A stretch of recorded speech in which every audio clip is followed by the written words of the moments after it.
Hello everyone, I'm Grandmaster Denes Boros, and this is the most beautiful era of all, the Romantic era.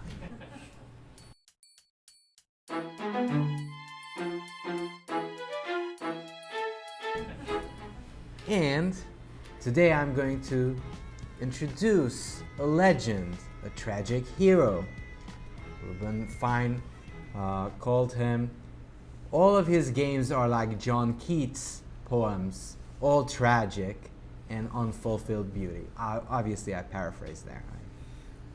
And also, he played a legendary world champion, Emanuel Lasker, and after losing the game, he said, I will have to play this young man once more for the world title. He was a Hungarian and Czech citizen as well. So he later became a Hungarian citizen. So his name is Rezső Charousek. He is from a Czech ancestry, but he always proclaimed himself as a Hungarian. In fact, there's movies about him, Czech movie called The Golem. And first I'm going to show, I hope that's the first game I will show you, yes, is the legendary game where he faced the world champion, Emanuel Lasker. Now the other thing I wanted to tell you about Charousek, that he learned chess at age 15, and this is played 8 years later. So 8 years later, after learning how to play chess, he defeats the reigning world champion. That's not bad. So e4, e5, and if I tell you that this is the Romantic era, guess what Charousek played here? F4. Yes, f4. E takes f4. And now, I've looked at many games in this time period, the 1880s, from 1900s, mid-1900s, and not everybody guesses the right moves here. But Charousek actually chooses the best move in this position. Objectively the best move. Yes? Knight f3? No.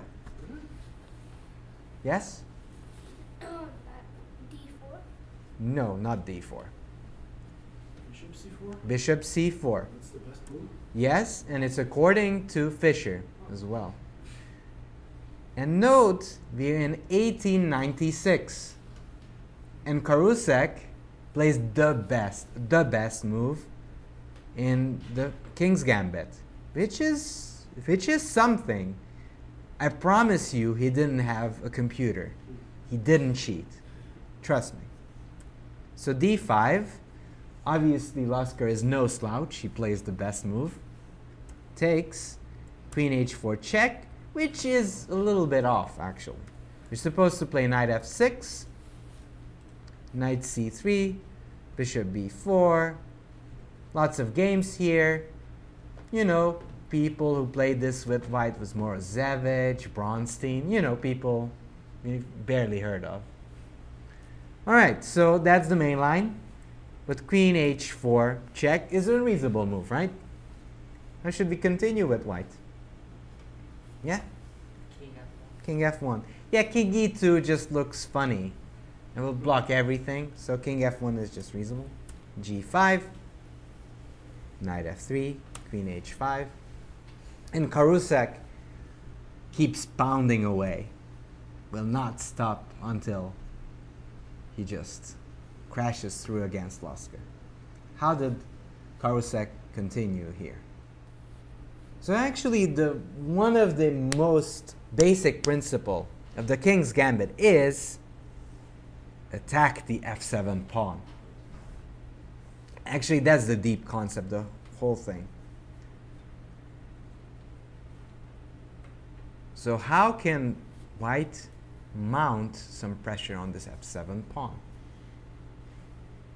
What do we need to get close to that pawn?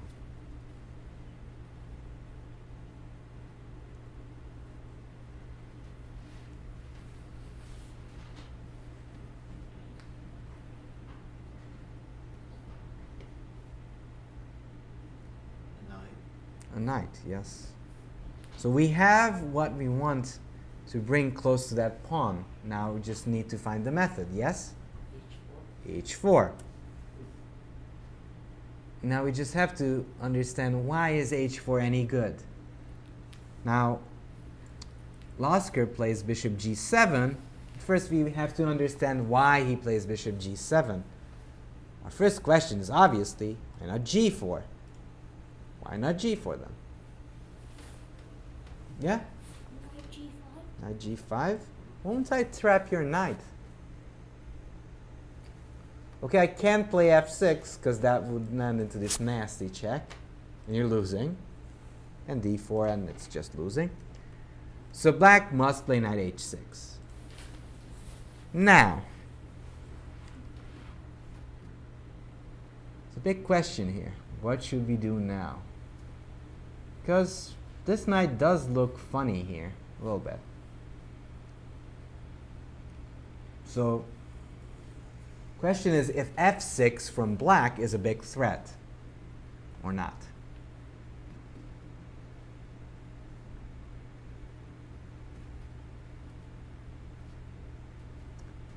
Well, it turns out it's not, because you play D4, and if he plays F6, I can just jump in here. And there's no way of capturing my knight, and if you come back, then I just take on F4. And if you just take me, I'm dominating you. All of my pieces will come in, and I'm winning. So there's no way you can deal with this. So let's say knight D7, bishop F4, and after, let's say, castle, knight C3, you're paralyzed. I just need to make my king F2 move and I'm winning. Which is quite a feat. Remember, Charousek is a young guy playing the world champ. So, he didn't play G4 obviously because he saw that this will not work out well for me. Bishop G7. And he plays knight C3. Now, Lasker is known to be a tricky guy. He can't even capture that G5 pawn, which is funny. He can't take because the queen would drop. He can't take with the pawn because the rook would drop. So Charousek prepares the knight take with knight C3. So notice that there's a lot of thought in all of these moves. He could have played D4, but that would achieve nothing. Would that threaten taking on G5? Not at all. Therefore, Charousek decides, okay, so by principle, knight C3 is the better move. C6, where should we bring our bishop? This is also kind of an important question here. We have two options, but it will lead to a totally different game.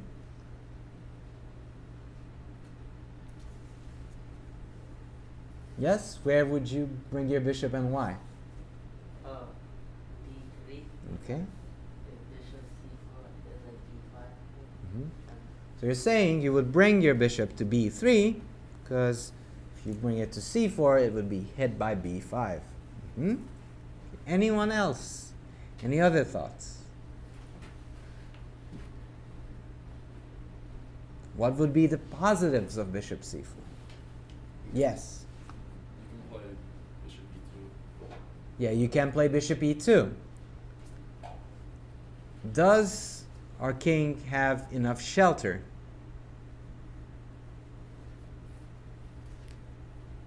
No, we don't. So, we need that extra guy to help us.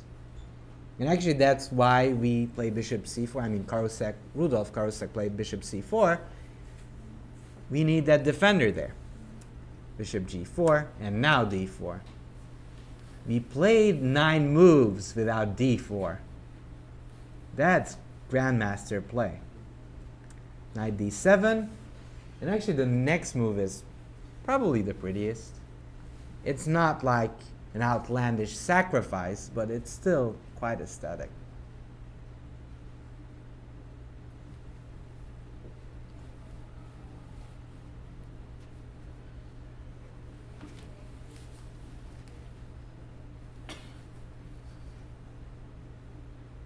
Look for the harmony of the white pieces. Is white's position harmonious? Almost. We're almost there, but not yet. How can we make this position even more harmonic? How can we make Smyslov happy?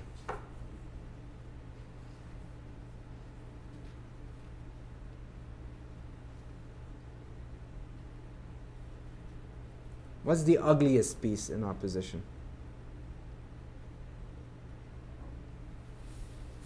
What is the ugliest piece in the position?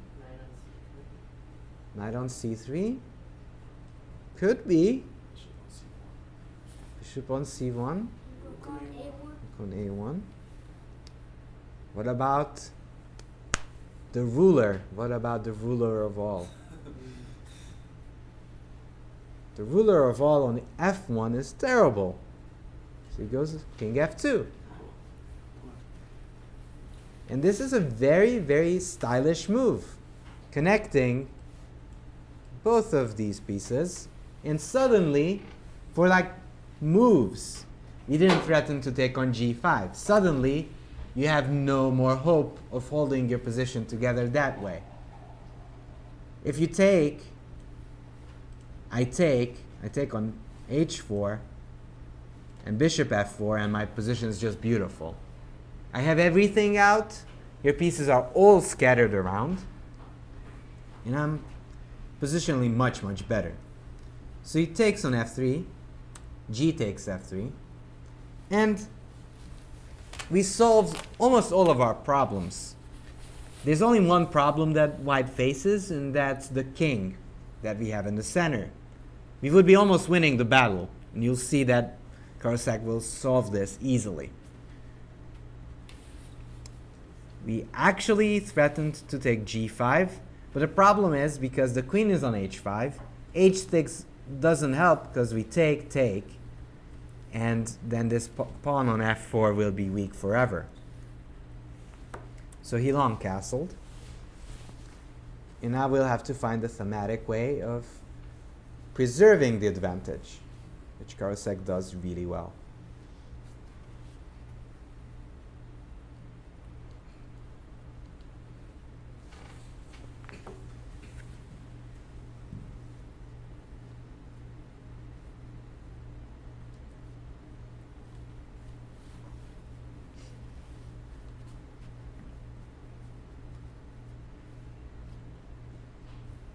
Yes? E5. E5. If we play e5, knight takes e5 and we lose the game. Oh. So this position is very tricky. One bad step and we're done with white.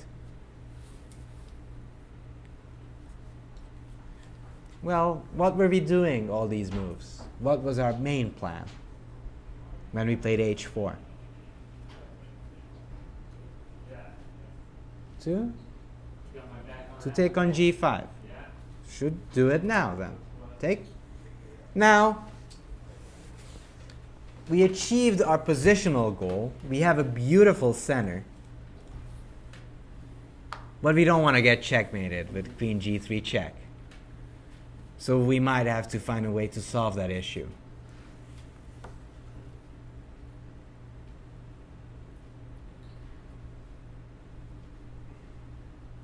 Yes. Knight e2. Very good. Just taking away this important g3 square, also defending this pawn and attacking the f4 one. And you can see black's position is just falling apart. White is few moves away from completing development, and if he does, it's game over. Queen e7, c3. Now, queen e7 is not a good move because it's too slow. What black could have tried is to play something like knight b6. We move the bishop to b3 because we have no choice this time. And also the bishop did its duty. Before it was an option to bring your bishop to e2 and defend your king. Now we don't need the bishop, so the bishop can go. Now, it's about to be a very, very bad experience for black if he doesn't do something radical. how can we get radical here with black in this position?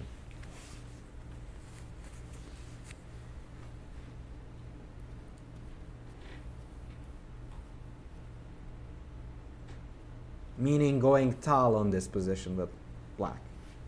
Yes? Bishop takes d4. Mm-hmm. Oh, rook d4 is a bit much. But bishop takes d4, knight takes d4. Queen g3. Yes.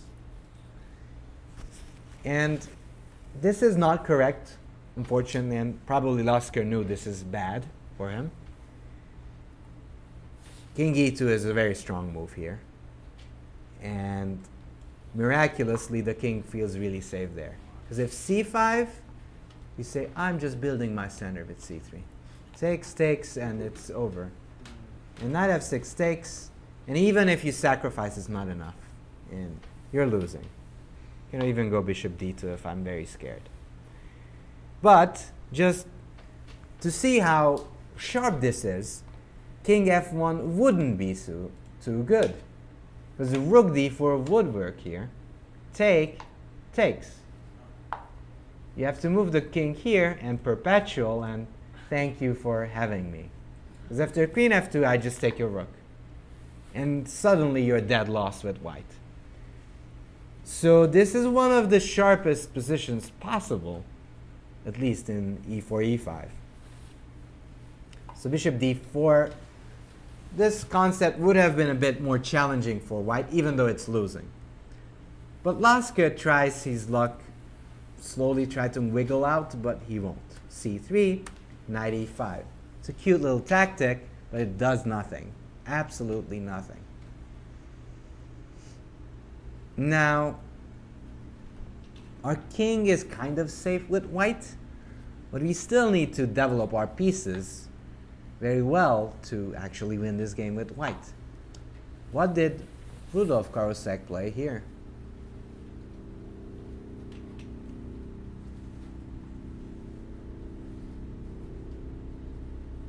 Obviously, black's threat is simple, taking on c4. That's what he's trying to do. Now we can't take with the pawn because we're just pinned. So that's not an option.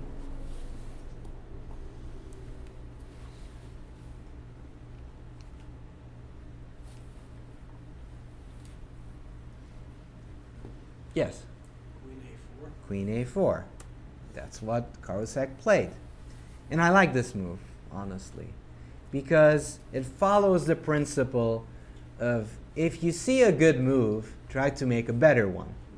Now we all see bishop b3 as an idea, but then we do one thing that we shouldn't be doing, being lazy and not trying to make the best move possible.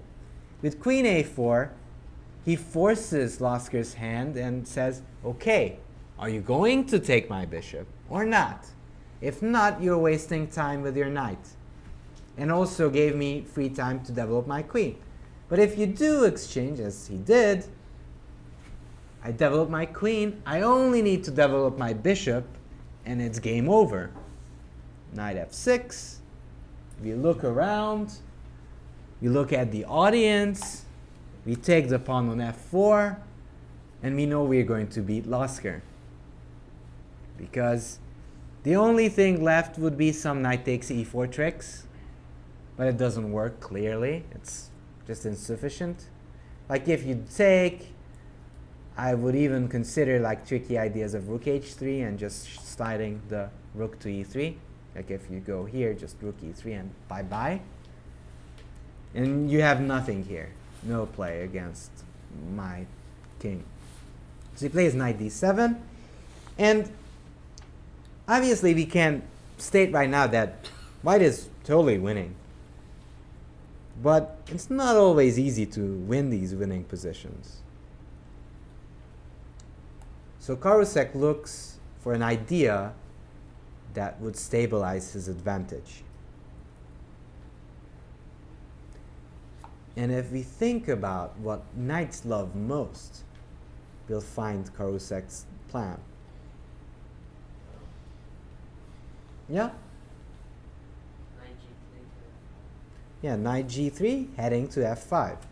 He plays queen a4 first, a6. He provokes that weakness, but then after a few moves, he does go knight g3, knight f5. But this was mostly matter of taste. He could have gone knight g3 immediately. Knight g3, knight f5, and this is the beginning of the end. We can all see that. Knight e6, knight f5, queen f8, bishop g3. Notice, White is in no rush of winning the game. He says, I'm in full control. I don't have to do anything. He could play bishop e5, but that would be something Lasker would be dreaming of, exchanging something off and hoping. But after bishop g3, I have a beautiful bishop, and you have a not so good on g7. So bishop g3, rook d7, knight takes, queen e5. Now, exchanging pieces in a winning position is not bad. Just make sure it's on your terms. And he realized that, okay, I'm a pawn up, so I can exchange everything and especially keep a bishop against the knight in this type of position. Queen takes e5, bishop takes e5, f6, because sadly, if the rook moves, you just take on h7 and it's game over. f6 takes, rook f8, rook h6. And also notice that Charousek is not rushing. And notice that in many games, people rush. Like they would play e5. But e5 is not a good idea here. Especially because you're giving the chance for black to go to d5 and just have some counterplay. Charousek says, no. Not doing that yet. Knight f4, king e3, knight g2, king d2, rook f2. And when the knight is away, he plays e5. Knight f4, rook h1, rook g8, c4, just creating a little bit of luft so the king can walk into safer places. Knight e6, king e3, knight f8, d5, rook d7, e6. And seeing that the pawns are rolling, Black resigned. And this was the time when he said, at this moment when I resigned against Charousek, I knew that I'm going to play this man for the World Championship in the future, sometime in the future. Sadly, that never actually happens because Charousek passes away in the 1900s because of a sickness and dies in Budapest, as far as I know, yes. And dies at the early age of 26. Now, this was a good example of how Charousek plays, very aggressively, very precisely. And to be honest, I think the way he played is a good example of how chess should be played in general. Did I hear a question? I thought I heard a question. No? Okay. Interesting enough. All right, so let's go to another game played against the grandfather of Russian chess, Chigorin. e4, e5, and Charousek stays true to his spirit and plays the king's gambit. He takes f4, bishop c4, same thing, and d4. Now knight c6 is a rare option. Usually people play d5 or c6, d5. Knight c6 is rare. d4, knight f6, e5. And here, Chigorin, as he is a very, very strong player, no wonder he's called like the grandfather of Russian and Soviet chess. He finds the best move in this position. What did Chigorin play here? Any ideas back there?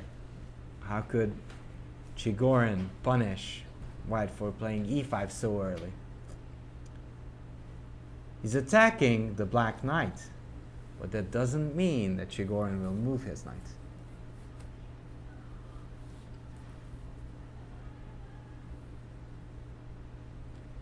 He plays d5, which is a beautiful, albeit classical concept in the e4, e5 systems. Black is not impressed by the idea of taking. He says, okay, so what? You give a check, I'll block it. And black is just much better here because he has the bishop there, and black is just more developed than white. So Charousek brings the bishop away to b3, bishop g4, just developing his pieces, queen d3, knight h5, which is like a bit of a stingy move. He's defending the f4 pawn, but I'm not a big fan, to be honest. Like, you get a bad piece just for a pawn, and it's usually not a good deal. And here, again, Charousek shows how inventive he is and comes up with a concept that you don't really see in modern chess. I mean, sometimes you do, but not that often. He plays knight h3, saying, oh, if you want to check me, play knight f2. Not a problem. And his point is, he's trying to continuously attack the pawn. And maybe on a beautiful, beautiful sunny day, attack the d5 pawn as well. But we'll see if he gets there. So knight b4. I think Chigorin likes his knights too much. He's jumping around a lot here. And if you know the Chigorin system, you know that I'm not just blabbering away. He does like knight moves, a lot of them. Queen c3, knight a6, and this is a bit too much. It's excessive fun by black.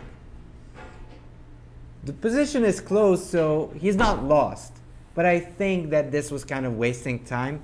He needed to play like bishop e7 and castle, and it would be like a normal position. I'm not saying that white is better or black is better. I think this is just a normal position with mutual chances for both sides. I think knight b4 is just a bit too creative. Knight a6, castle, bishop e2, bishop a4 check, c6. And now Charousek goes all in. Bishop takes c6. B takes, queen takes, king e7. We'll just have to find Charousek's next move. So white did sacrifice a piece already. But look at those knights. And if we remember what they say about these knights, we know that these are going to be the end, and they're grim, and the future for black should be grim as well. The question is, how should we continue with the attack?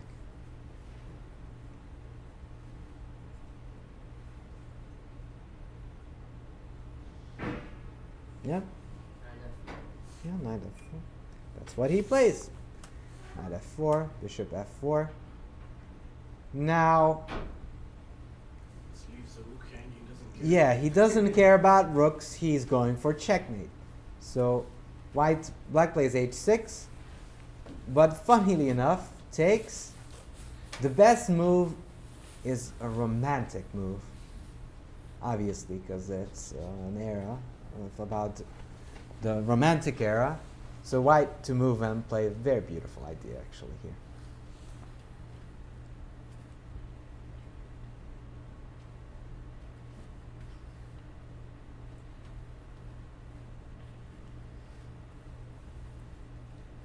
Yes.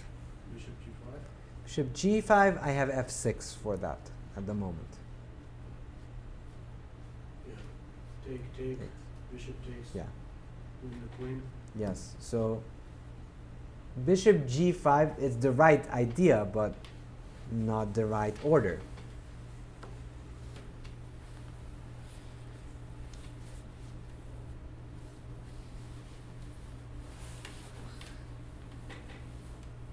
We can't really say that black is too developed here, right? I mean, black has an active king, but that's all. So how can we punish that, yes? e6, that's a bit too early. Can we checkmate with one queen? Are we seriously considering winning with just a lone queen? No, we shouldn't. Let's bring all the kids to the party. Yeah? Knight c3. Yeah, knight c3. And the point is, bishop g5 is a great idea. Just here, if I take, even if I queen, I'll be sad after this move. But,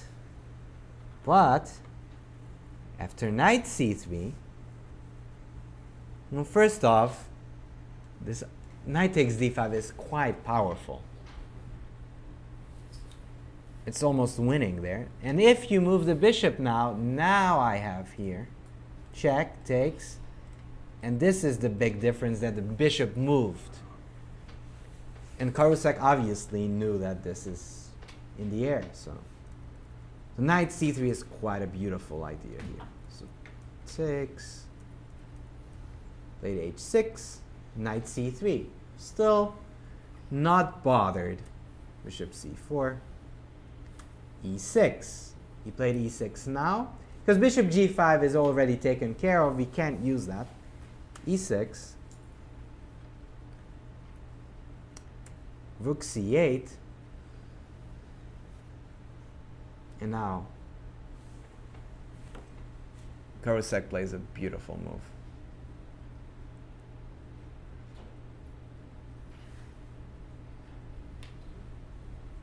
Yeah? Bishop d6. Bishop d6, I can still take on d6.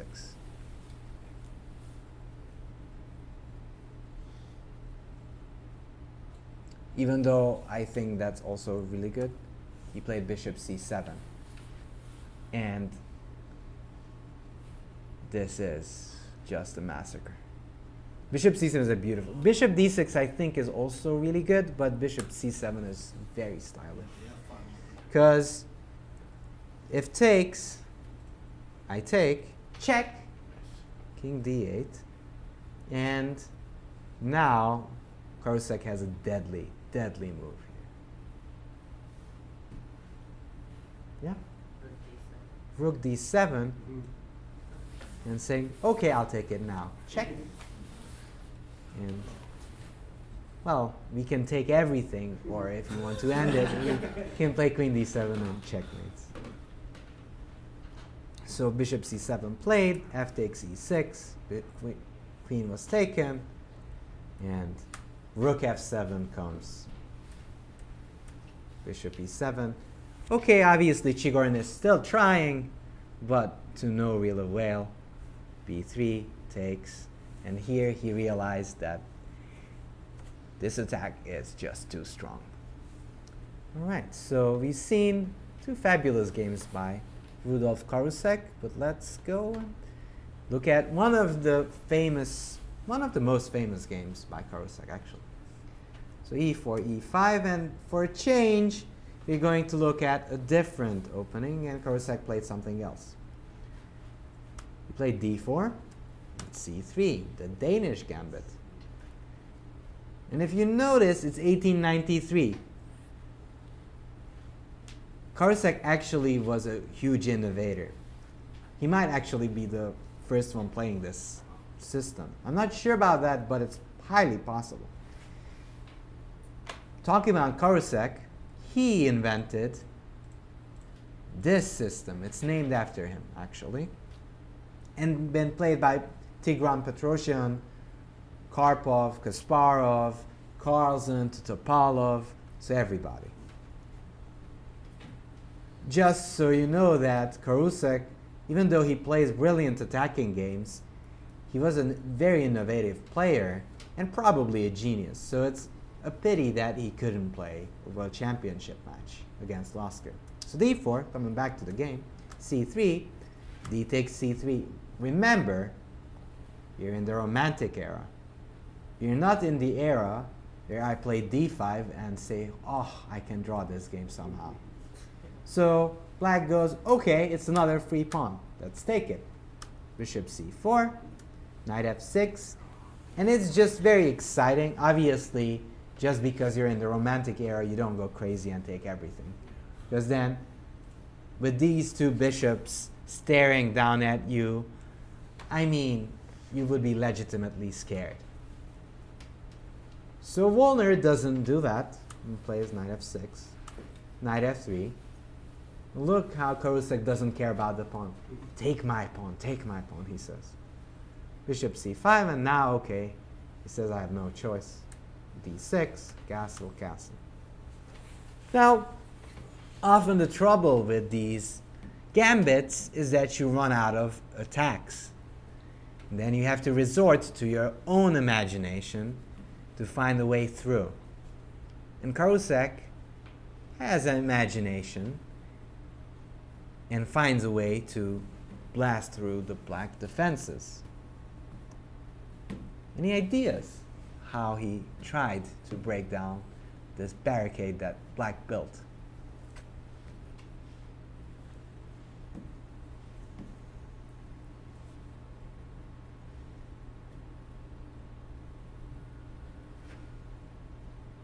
Yes? E5, I just take you. I'm a pawn up, I'm happy to. Every gift I'll take. Remember, romantic era. I'll take everything.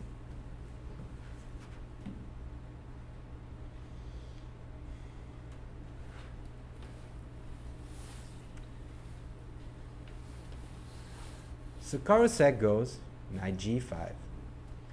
He's trying to give a gift that you cannot refuse. Now I think black makes a big mistake here. Should develop the knight, and it's not sure if this is going to break through. Still, I mean, there's an attack, and white can try, but I'm pessimistic. But after h6, Charousek starts firing away. Knight takes f7. Rook takes f7.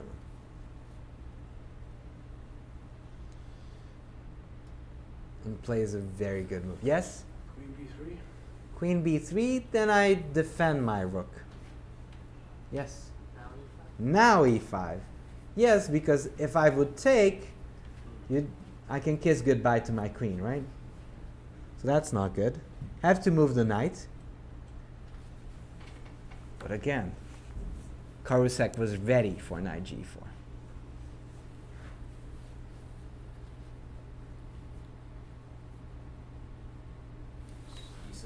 e6, yes. The problem is you can't move the rook, because then I take you. I take everything you have. And I promote my queen to your queen. Just takes. Okay, let's promote the rook. And we're winning. We're just a queen up. So Wollner goes for a counterattacking idea, which is a little scary. But you know, when we're scared, we take our opponent's pieces. So we take on f7, king f8. Now, first we should notice what our opponent is trying to do. So we should stop it. Now, there are actually many ways to stop it, and not surprisingly, Charousek finds the best one. Any ideas how we should stop that knight? Bishop f4. Bishop f4. Who else said bishop f4 or thought bishop f4? Okay. Who said h3? Nobody. Good, good. Bishop f4 is very good. Knight takes f2. If bishop f2, that does really nothing. I can just move my king and I'm up a billion pieces. So knight takes f2. And now it's getting tricky, because black will be able to jump around with the knight. So we need to find the right spot for white, for that white queen.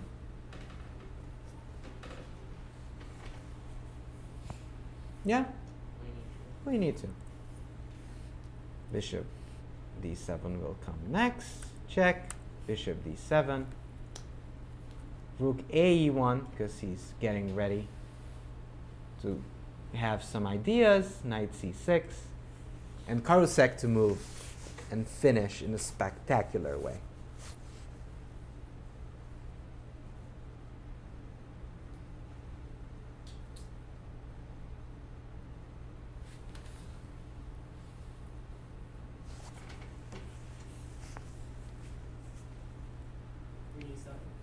Queen e7, I take you. So queen e7 is the right direction, but not the move. Yes? Bishop take d6. Bishop d6. And bishop d6? And, I don't know, queen e8 or something. Yes? Queen e8, that's what he played. The same concepts, exact same concept. Bishop takes. Pawn takes. Checkmate. Oh, wow. So this is one of the most famous Charousek games. And actually Andrew Soltis calls this one of the best games ever. Which I wouldn't disagree with, because this is beautiful. Double checkmate with so many pieces on the board. That's very nice. Now, last but not least, I want to show a game which he played against Schlechter, who's a very, very famous Viennese grandmaster who almost became a world champion. Let's be honest there. And the way he plays in this game, I mean Charousek, is very high level. And I want to show that game. And that's why I think that Charousek, if he would be living in our times, he would be a very strong grandmaster. In fact, his provisional rating that they would like prophesize that in the 1900s or like the early 1896, he was around 2730 rated. And I assume that's like 2000, like based on the ratings of 2000. And 2700 is like top 10, top 20 in the world. So that means he was a very strong player. And after you'll see this game, obviously the previous game was beautiful, but this one isn't bad either. e4, e5 here, bishop c4. So this time, the Italian, bishop c5, c3. I just wanted to point out that he did play d4 in this position against von Popiel in a different game, but that's a different story. c3, d4, takes, e5. Now, this is a very, very old line, which was actually invented by none other than Charousek. And it's funny, because people associate bishop e2 with Jobava, who's a very strong player. But this game was the very first game where white went bishop e2. Which is astounding that such a good player played it and nobody noticed that it was actually his idea. Knight e4. Now, there's obviously this idea of bishop b5 here. Here takes bishop b6. And the whole fight revolves around the fact that white is trying to defend this d4 pawn and attack the d5 pawn. Black, on the other hand, is trying to undermine the center with bishop g4 and f6. There's a lot of games going on in this line. So bishop e2, which I think deserves an exclamation point for the efforts from the 1900s. Knight e4, c takes d4, bishop b6, castle, knight c3, bishop g4, bishop e3. Now it's all the same thing, but the bishop is very well placed on e2. Knight e7, classical play.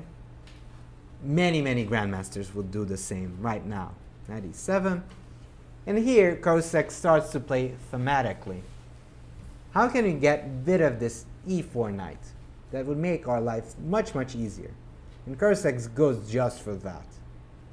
He plays queen c2, attacking on e4. Now, excuse me, black would does take on c3, but what should we do if black plays bishop f5?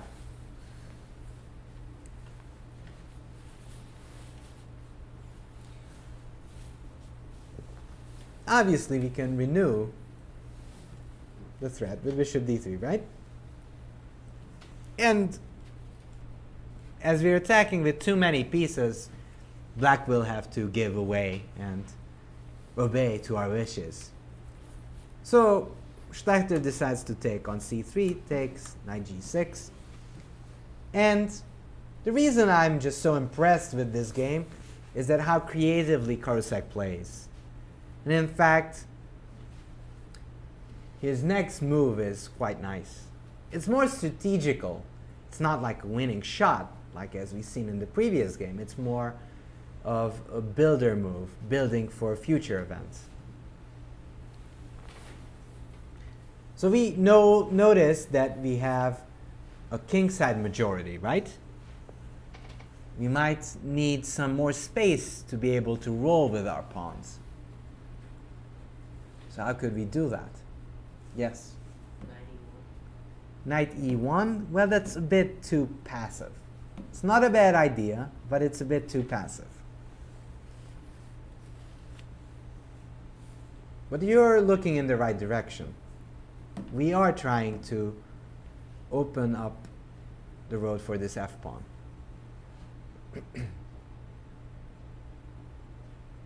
Yes? Knight g5, very good. Bishop takes e2, queen takes e2, h6, knight h3. And I really like this move because it says, okay, this might look weird, but hear me out. I'm going to go f4, f5, and checkmate, and all will be good. So f5, again, a good defensive move. Maybe f6 could be an idea, but probably f4, and I'll just roll you over after f5. So this is already not good news for Schlechter. So f5, f4. Queen d7, queen c2. He's already preparing something. He's actually preparing to somehow break through with an f5 push. Is it possible now? Obviously not. But look how Charousek does it. Rook f7, knight f2. Where is that knight going? Knight f8, where is that knight going? Yes? To d3 to c5? Or Well, knight d3, that would be the logical move. But Charousek has his own ideas. And that's why I actually put this game last, because I think that this is still one of Charousek's most spectacular ideas. Yes? Knight e4? Knight e4, that's a bit much. But it's more of a strategic idea. Yes? Where? Knight h1. And what's the idea? Yes. So the idea is very deep, and I didn't give it double exclamation marks, but I think it would deserve it. Charousek says, okay, I know my plan. You can't stop me, so I have time to put my knight to h1. Knight e6. Now g4 first. Because that point is that if you take f5 and I just destroy you, especially that a fork is coming. Like knight g5, I take you, and e6. And after g4, he wants to do takes knight g3. And this is pure Grandmaster chess. Seeing in front that this knight is going to be super useful on g3, so I just prepare this, put the knight on h1. Obviously, it's a close position. He gets to do this. Don't do this in an open Sicilian. You don't have time for this. But here, he envisions that this knight will be super useful on g3, and it does. Basically destroys black's concept. Black is forced to go to g7, because otherwise, the knight would hop to f6, and that would be game over. So Schlechter goes knight g7, king h1. What is white planning now? You already moved the knight to g3, but what does king h1 signal? Yes? Yeah, rook coming to g1. Yes, we're planning to roam through the g line. King h8, rook g1, rook g2, rook g1, c6, queen e2. No rush. My knight is still kind of playing against your knight. So I don't want to move my knight if I don't have to, because you're basically paralyzed. Queen e2, rook g6, now knight h5. This is the right moment, because if you take, I bring my queen with a tempo. Takes, takes. And this is again a very nice move. Because here I say, okay, you take.